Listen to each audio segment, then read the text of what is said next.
안녕하십니까. 신의기능 국방TV 시큐리티 뉴스입니다. 자, 오늘도 아주 중요한 이 안보 소식들 간추려서 전해드리겠습니다. 단독입니다. 북한이 연말을 맞아서 ICBM을 발사하려는 징후가 포착되고 있습니다. 저희들이 지금 단독으로 포착한 건데 미군 자산들이 지금 한반도로 통해로 총집결하고 있습니다. 어떤 내용인지 보도록 하겠고, 이 후티 반군이 이제 정말 묻지마 공격을 하고 있습니다. 5만 톤짜리 항공유 싣고 가는 유조선을 향해서 미사일 2발 그리고 드론 등을 섞어서 쐈는데 인근에 있던 미 이지스 구축함이 요격작전에 들어갔습니다. 어떤 내용인지 보도록 하겠고, 지금 이 한중 관계 사실 재정립해야 됩니다. 이 중국과의 무역에서 드디어 대규모 적자가 발생을 했는데 이게 어떤 상황인지 또 앞으로는 어떻게 될 것인지 같이 보도록 하겠습니다. 첫 번째입니다. 안보는 미국, 경제는 중국이라는 일명 안미경중은 중국과의 관계를 개선하고 강화해야 한다는 진영에서 입버릇처럼 주장하는 표입니다. 그런데 이제 한국이 중국과 경제적으로도 확실하게 디커플링을 해야 하는 이유가 또 하나 추가됐습니다. 올해 한국의 대중국 무역 수지가 1992년 한중 수교 이후 31년 만에 적자로 돌아서며 한국 경제의 한 축을 맡았던 대중국 무역의 판도가 바뀌고 있다고 한국무역협회와 산업통상자원부 자료를 근거로 국내 매체들이 12월 14일 보도했습니다. 정부 자료에 따르면 11월까지 우리나라의 대중수출은 1140억 달러, 수입은 1320억 달러로 180억 달러의 적자가 기록되었는데요. 1월 39억 달러 적자를 시작으로 단 한 달도 빠지지 않고 모두 적자를 기록하며 대중국 무역시작 이래 최악이라는 평가가 나왔습니다. 이 같은 적자는 막대한 원유 수입으로 적자가 나올 수밖에 없는 무역 구조를 가지고 있는 사우디아라비아와의 교역에서 올해 1월부터 10월까지 224억 달러 적자가 발생한 것에 이어 두 번째인데요. 이는 전체 교역량이 많아지면 많아질수록 적자가 심해진다는 것을 의미하는 것입니다.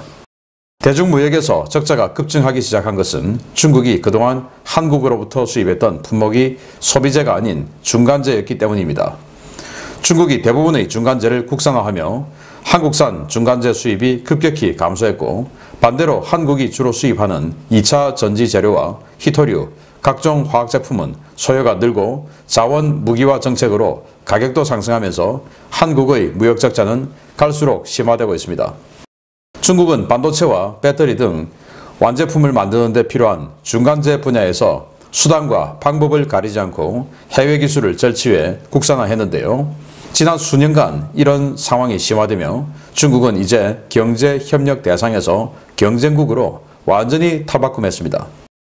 이런 상황은 중국과의 교역이 계속되면 계속될수록 우리나라의 무역 적자 폭이 커지고 리스크도 커진다는 것을 의미하는데요.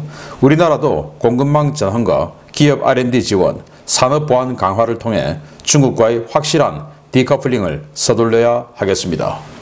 네, 한중 무역 1992년 이 수교 이래 지금까지 계속 흑자를 기록해 왔었던 한중 무역, 이게 지금 이제 적자로 돌아섰다. 그래서 어떤 사람들은 이거 윤석열 정부가 중국과의 관계 잘못돼서 이런 거 아니냐, 한미일 동맹 협력 이거 심화시키면서 중국과 관계가 멀어지면서 이렇게 된 거 아니냐라는 건데, 그게 아니죠. 그동안 중국이 준비해왔던 이 모든 것들이 지금 이제 드디어 우리 눈앞에 닥친 겁니다. 자, 계속 이 중국의 인건비가 상승하면서 이제 중국으로 들어가서 인건비를 절약해서 뭔가 가격 경쟁력을 유도하려 했던 우리 한국 기업들이 하나둘씩 철수하고 있죠. 그리고 시진핑 정부가 기업의 경영 간섭에 너무나 심하게 나서고 있고, 이사진에 반드시 중국 공산당이 추천하는 이 간부가 이사가 들어와야 된다. 그러면 뭐 감시하겠다 그 말이죠. 그래서 도저히 중국에서 기업 활동할 수 없다 해서 나오는 또는 제3국으로 가는 이런 기업들이 많죠. 여러분 주변에도 많이 보셨지 않습니까? 그런데 이제 제가 거듭 말씀드리지만 그 기업들이 그동안 한국에서 원자재 수입해서 이를테면 이 옷감을 수입해서 거기에서 임가공해서 이 옷을 만들고 그리고 한국으로 본사로 다시 납품하는, 이를테면 이런 구조들, 이제 이게 깨진 겁니다. 회사가 다른 데로 옮겼으니까. 그래서 원자재 수입이 줄어들고, 그런데 중국은 우리로부터 이런 중간재 수입을 많이 했죠. 반도체도 중간재 아닙니까? 그런 것들을 그동안 아주 꾸준하게 국산화 시도했어요. 마찬가지로 우리도 일본과의 무역 적자가 심하니까 일본으로부터 수입하는 정말 기초 베이스가 되는 이 기계류나 이런 것들 국산화하기 위해서 굉장히 노력했죠. 중국도 바보가 아닌다며야 그렇게 합니다. 문제는 우리는 정말 노력과 실력으로 국산화를 노력했는데 중국은 아주 잘못된 비열한 방법으로 기술 절취, 스파이 짓으로 그런 짓을 해왔다라는 거 아니겠습니까? 자, 13일 어제 삼성전자 반도체 기술 유출 관련 기사인데요. 8년 전에 퇴직한 삼성전자 부장 출신 한 명이 중국에 포섭되었고, 그리고 이제 이자가 이 부하 직원들 끌어모아서 중국에 많은 자료를 넘겨줬다는 겁니다. 반도체 제작 자료를.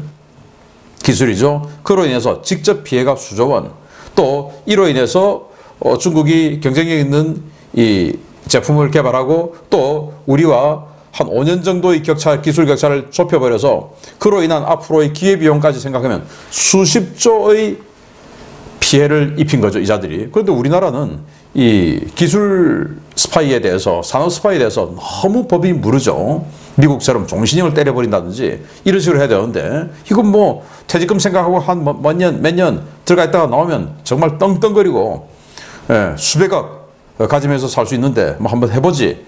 이런 교환의 가치, 내가 죽을 때까지 못 나와, 그 돈이 있으면 뭐해, 이런 정도의 어떤 위험성을 줘야 되는데 우리는 법이 그렇지 않죠. 너무 무르죠. 그래서 이런 식으로 우리 기술을 빼가는 겁니다.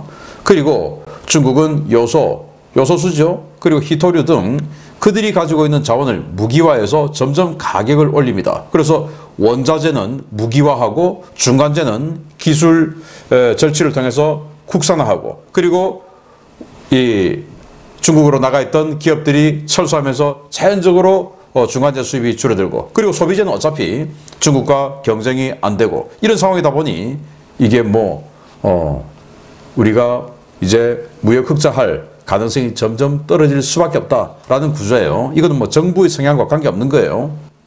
그래서 중국과는 여러 분야에서 빨리 디커플링 할수록 이익이다 라는 거고요. 빨리 중국에 나가 있던 기업들 다 들어와서 중국 자체를 어렵게 만드는 게 구조적인 방법이다 라고 생각하고, 정말 기업 보안, 그리고 이 부분에 대한 처벌 강화 빨리 만들어야 되겠습니다. 두 번째입니다. 우크라이나와 이스라엘 문제로 북한이 미국의 관심사에서 완전히 멀어진 가운데 북한에서 연말 도발을 준비하는 것 같습니다. 탄도미사일 발사 준비 정황이 포착되는데 미국이 북한에 대한 집중적인 탄도미사일 감시 태세에 들어갔습니다.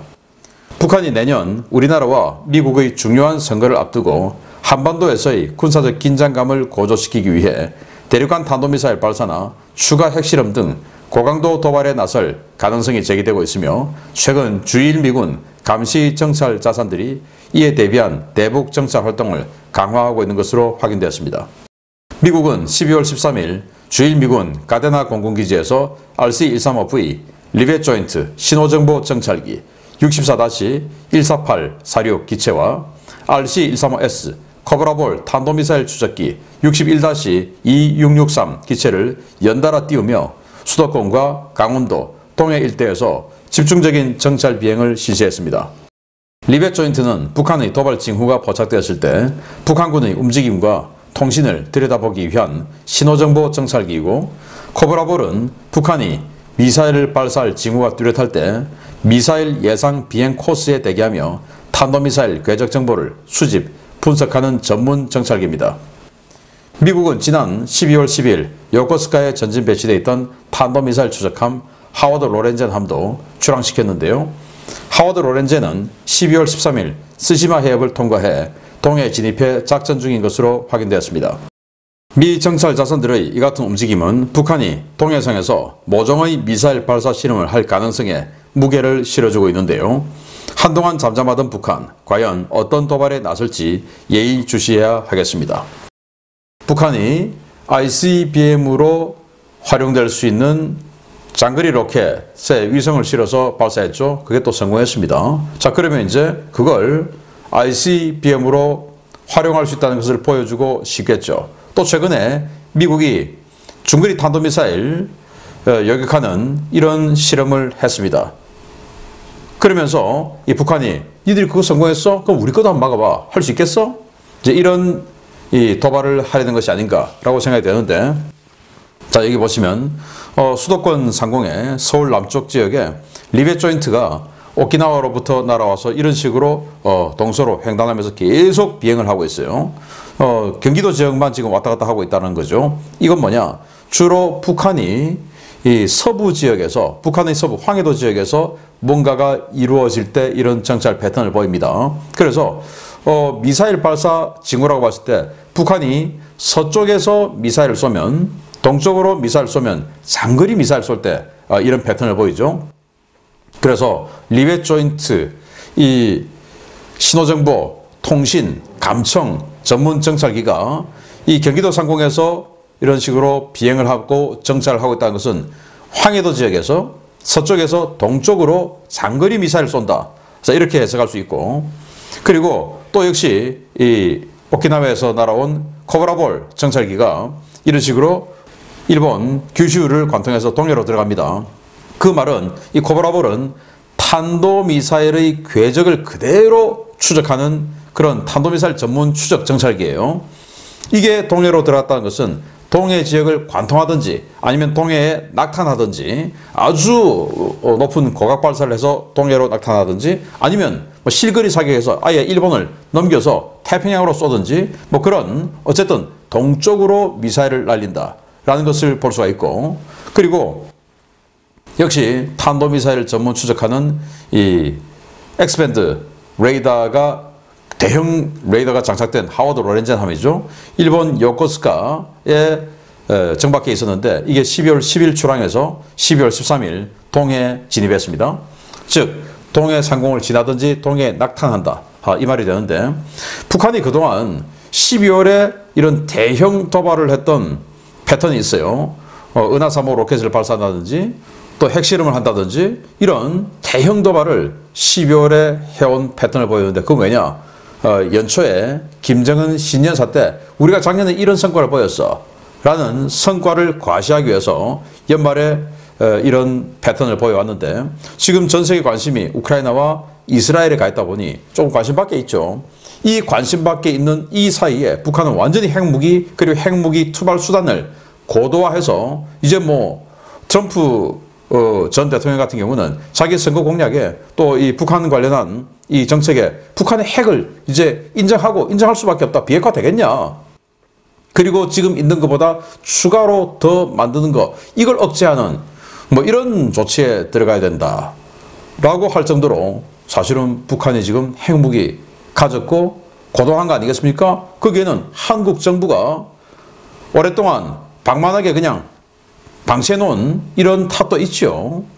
자, 그래서 이 북한의 이런 이 핵무기 보유 공식화하는 이런 도발을 할 가능성이 높은데, 우리 정부는 어떤 스탠스를 가질지, 그냥 비난만 하고 말지, 아니면 그럼 우리도 핵 개발에 들어갈 그런 논의가 필요하다라는 정도의 그런 결심을 보여줄 건지, 우리 정부가 정말 심각한 고민과 준비를 해야 되겠다라는 생각이 듭니다. 세 번째입니다.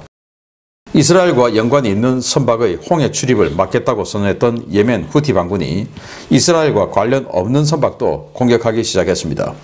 후티가 현지 시각 12월 13일 인도를 출항해 수에즈 운하로 향하던 유조선에 미사일 공격을 퍼부었다는 소식입니다. 두 발을 쐈는데 두 발 모두 다행히 빗나갔습니다. 바발맨데브 해협 봉쇄를 선언했던 후티가 현지 시각 12월 13일 오후 해협을 통과하던 마샬 군도 선적 유조선에 대한미사일 공격을 가했으며 미 이지스함이 이에 대응했지만 대한미사일이 모두 엉뚱한 방향으로 날아가 요격은 이루어지지 않았다고 미 중부사령부가 밝혔습니다. 중부사령부와 현지 워싱턴 소식통들의 정보를 종합하면 표적이 된 선박은 12월 6일 인도 망갈로르 항구에서 항공유를 선적하고 유럽으로 이동하던 5만 톤급 유조선 아드모어 인카운터로 확인되는데요. 이 배는 12월 13일 오후 바벨만데브 해협을 통과하고 얼마 뒤 미사일 공격을 받았습니다. 후티 반군이 발사한 미사일은 지대함 순항미사일 2발이었는데요. 후티는 이 지대함 미사일과 함께 자폭 드론도 표적이 된 선박 방향으로 발사했습니다. 당시 사건 해역에는 미 해군 알레이버크급 이지스 구축함 메이슨함이 있었는데요. 메이슨함은 드론 접근을 먼저 인지하고 함대공 미사일을 발사해 드론을 격추한 뒤 아드모어 인카운트함 방향으로 날아가는 2발의 순항미사일도 확인했습니다. 그러나 후티의 미사일은 얼마 날아가지 못하고 유도를 상실했는데요. 메이슨함은 해당 미사일이 선박에 피해를 주지 않을 것이라고 보고 여격하지 않았고 실제로 미사일 2발은 표적이 되었던 유조선과 아주 멀리 떨어진 해역에 추락했습니다. 이번 사건은 후티가 홍해 일대를 오가는 그 어떤 선박이라도 공격할 수 있다는 것을 보여준 사례인데요. 인근에서 작전하는 우리 청해부대와 우방국 군함들 무고한 민간 선박 피해가 발생하지 않도록 대공 경계에 만전을 기해야 하겠습니다.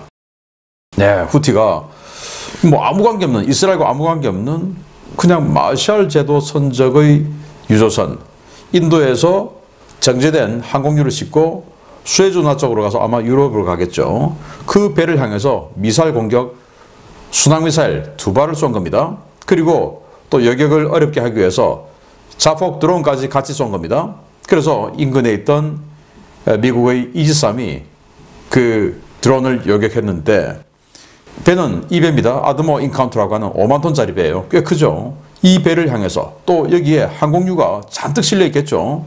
가득 실려 있는 이 항공유 만약에 격침되면 얼마나 큰 화재와 이 환경 오염 피해가 발생하겠습니까? 그런 배를 향해서 미사일 2발을 쏘고 자폭 드론까지 날렸다. 다행히 자폭 드론은 미 이지스함 메이슨함이 여격을 했고 또 이 메이슨함의 이지스 레이더가 판단했을 때 지금 날아오는 미사일이 이 인근에 있는 어떠한 배에도 맞지 않겠다. 궤적을 봤을 때. 그래서 그 미사일에 대한 여격 작전을 하지 않았고 다행히 그 예상대로 미사일은 엉뚱한 방향에서 그냥 바다로 추락했다고 합니다. 미사일 성능이 형편없어서 직접적인 피해는 안 나왔지만 이런 식으로 계속 공격이 되면 누가 겁이 나서 여기 지금 들어가겠습니까? 위치가 어디냐? 바로 여기입니다. 배 위치인데 그래서 바벨만데브 해협 21km 폭밖에 안 돼요. 그러나 이 21km 폭밖에 안 되는 이 지역 수평선이 한 35km 되죠. 21km면 많이 보이는 거예요. 정말 좁은 겁니다. 수평선보다 더 가까이 있으니까 그 바벨만데브 해협의 전 세계 모든 물동량, 이건 석유뿐만 아니고 모든 물동량의 20%가 이쪽으로 왔다 갔다 하는데 여길 지금 이런 식으로 미사일 공격을 해야 된다. 그러면 무역으로, 유럽과의 무역도 우리가 많이 하죠. 무역으로 국부를 창출하는 우리 대한민국 입장에서 이거 큰 위협 아닙니까? 정말 빨리 미국이 이 후티 부분에 대해서 굉장히 적극적인, 공세적인 이런 대응을 하지 않는다면 정말 큰 비극이 여기에서 나오게 될 것이다 라는 생각이 들고 그 비극이 나온 이후에 사후 약 방문하면 됩니까? 사전에 예방을 해야 되죠. 후티는 이스라엘도 지금 의지를 보이고 있는데 제가 어제 이스라엘 군함 4척이 지금 수에즈운하 통과해서 홍해로 들어왔다라고 말씀을 드렸는데 그런 이스라엘군과 같이 하든 아니면 따로 하든 해서 이 후티 부분에 있어서는 정말 적극적인 공세를 통해서 이 전 세계 20% 물동량의 이 바벨만데브 해협을 지켜야 된다라는 생각을 해보고 우리 한국 거듭 말씀드리지만 양만춘함 대공 능력이 너무 취약하죠. 방공 사거리 20km도 안 되죠. 남을 지금 도와주기도 힘들 겁니다. 양만춘함 스스로 잘 지켜나가기를 바랍니다. 마치겠습니다. 감사합니다.